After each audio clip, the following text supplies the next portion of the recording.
1941, a state of war.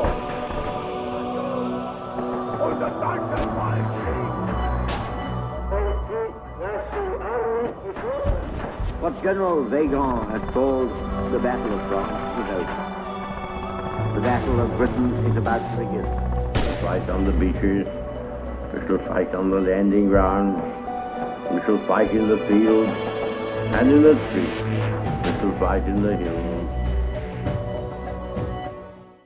Due to YouTube's recent crackdown on gun channels and threats to ban this one, new videos going forward will be limited information.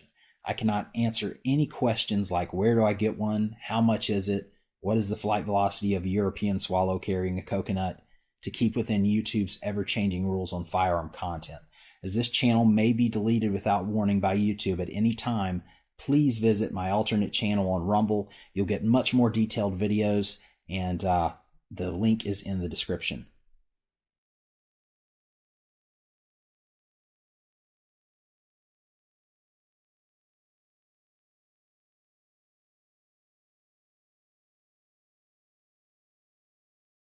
Trigger guard.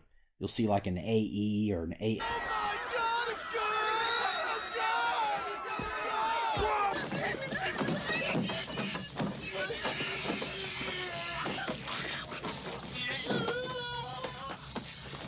Generally 2 letters, so it'll be like an AS. I hate guns.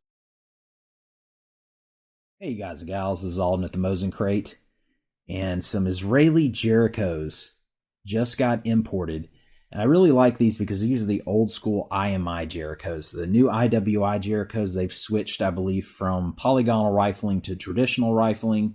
I don't really like that. These have polygonal rifling, and they are IMI marked, which is pretty cool. They're collectible for that reason.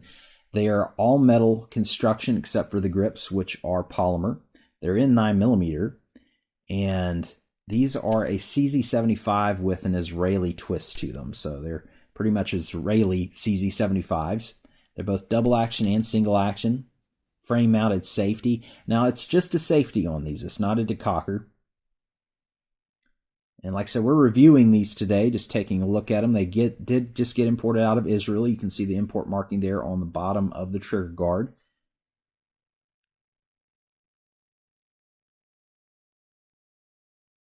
And they're all fully functional, but cosmetically there is a little bit of variety here. It looks like some of them are good condition cosmetically, and others are closer to very good cosmetically, and everything in between. So I figured for this review video, we would just go through here and take a look at most of these just to see what the different cosmetics are.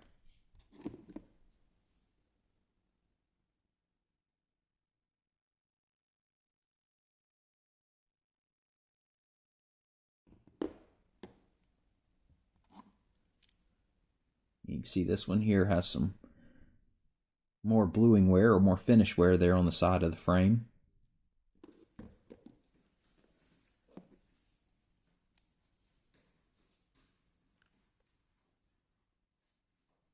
I've noticed some of these have lanyard loops, some of them don't, for whatever reason. I guess it was the personal choice of the police officer that carried these.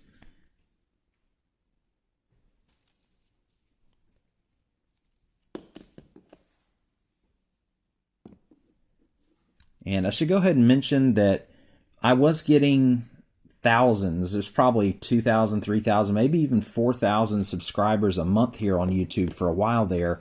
And then when YouTube started going crazy after the gun channels, my channel was issued a strike in November. Ever since then, I have been getting no subscribers. Like, it went from 2,000 a month to nothing. In fact, I've lost over 100 subscribers. I just don't think I'm showing up in the algorithm anymore on searches and things like that. So the channel is kind of just bleeding subscribers and dying. And for that reason, I'm on YouTube because I have so many of you guys that are subscribed here, but I'm moving over to Rumble. I would prefer to be there. You're going to see this video on Rumble if you go there today, and it has a lot more information in it. So be sure to check that out. This one here looks like the worst one, cosmetically anyways. It's got nice grips on it. And like I said, the videos will be a lot more detailed on Rumble. So if you're subscribed here, go ahead and subscribe on Rumble. I know we get comfortable on YouTube. We don't have to try something new, but I can tell you guys a lot more on there because the rules on YouTube have gotten really stupid lately when it comes to guns. Like you can't attach suppressors, you can't take out a magazine then put it back in the gun. Just dumb things that they're going after channels for that I can show you on Rumble, but I can't here. So I also have them in silver, or matte silver rather. You can see this one here has some tape residue on it, but that'll wipe right off.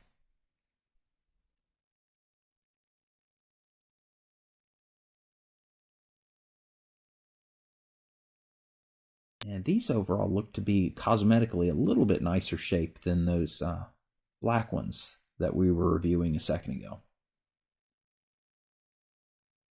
All right, moving on to some Generation 1 Steyr M9s in 9mm. This is something I've never had in to review before. And in case you're wondering why I keep saying review, it's unfortunately because of YouTube. I really just have to press home that this is a review video of firearms. Because if I say anything else, they will delete the channel. And so I just don't want to give them any additional ammunition to be tyrants. But anyways, these are Austrian Steyr M9s. And these are kind of funky looking handguns. I think I may have had one in before, but I've never had multiples that have been imported. And I actually like these handguns. They've got a really short trigger pull. And the grip does take a little bit getting used to. It's kind of an odd angle. It looks odd and it feels odd. So it's something that if you have one of these, you're probably going to spend some time getting used to that grip.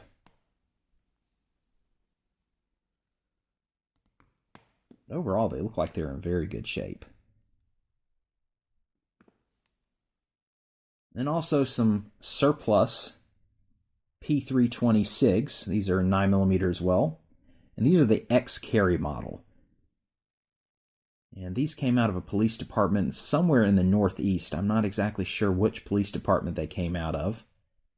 They all came with 3 magazines, so the 1 in the gun and 2 extras. And they are 17-round magazines, which is nice. And again, I can't show you taking the magazine in and out of the gun because of YouTube's really stupid rules, but single action only.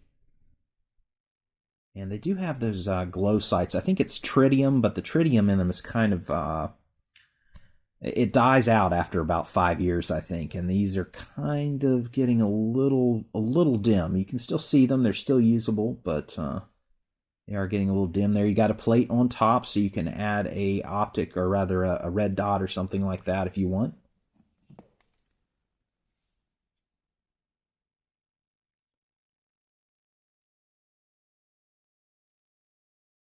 And you can just tell by the front of the muzzle and on top of the barrel there, you can really tell the chamber area that these have not been fired much. And then moving on, we have the Czech CZ83s. The difference between the CZ82, which fires 9mm Makarov, and the CZ83 is that the CZ83 fires 380. It's kind of more of a Western thing because they were firing 9mm Makarov in the CZ82. And I think what they did, because you'll notice dates on these, some of them are going to date from the 80s, some of them will date all the way to the early 2000s. But this one you can see here is dated 1986. And I'm willing to bet that this gun started as a 9mm Makarov handgun, and then it got converted over to 380 later on. So a new barrel and a new slide. See the import marking there on the front strap. These have fantastic trigger pulls, both single action and double. And I really like these for concealed carry. They're a rather small handgun. They fit at least my hand. I have medium hands. They fit great. And these look great too. I like the CZ83s over the CZ82s really just because of the finish. Whenever you see the CZ82s, they have that almost like enamel finish that chips off and just looks really ugly anytime you get anywhere. Whereas the CZ83s, whenever these get imported, they look really nice.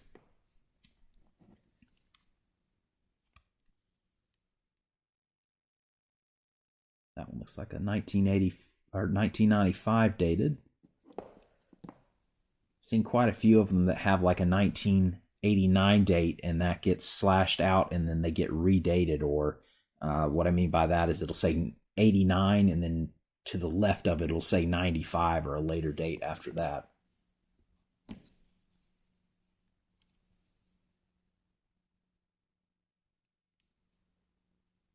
But that's going to be it for watching, or doing this review video rather. Thank you guys for watching, and be sure again to check us out on Rumble. I would love to say subscribe here on YouTube, but honestly the only people that are going to see this are probably the current subscribers, since YouTube is not showing my channel like they used to. So thanks for watching, guys. We'll catch you next time.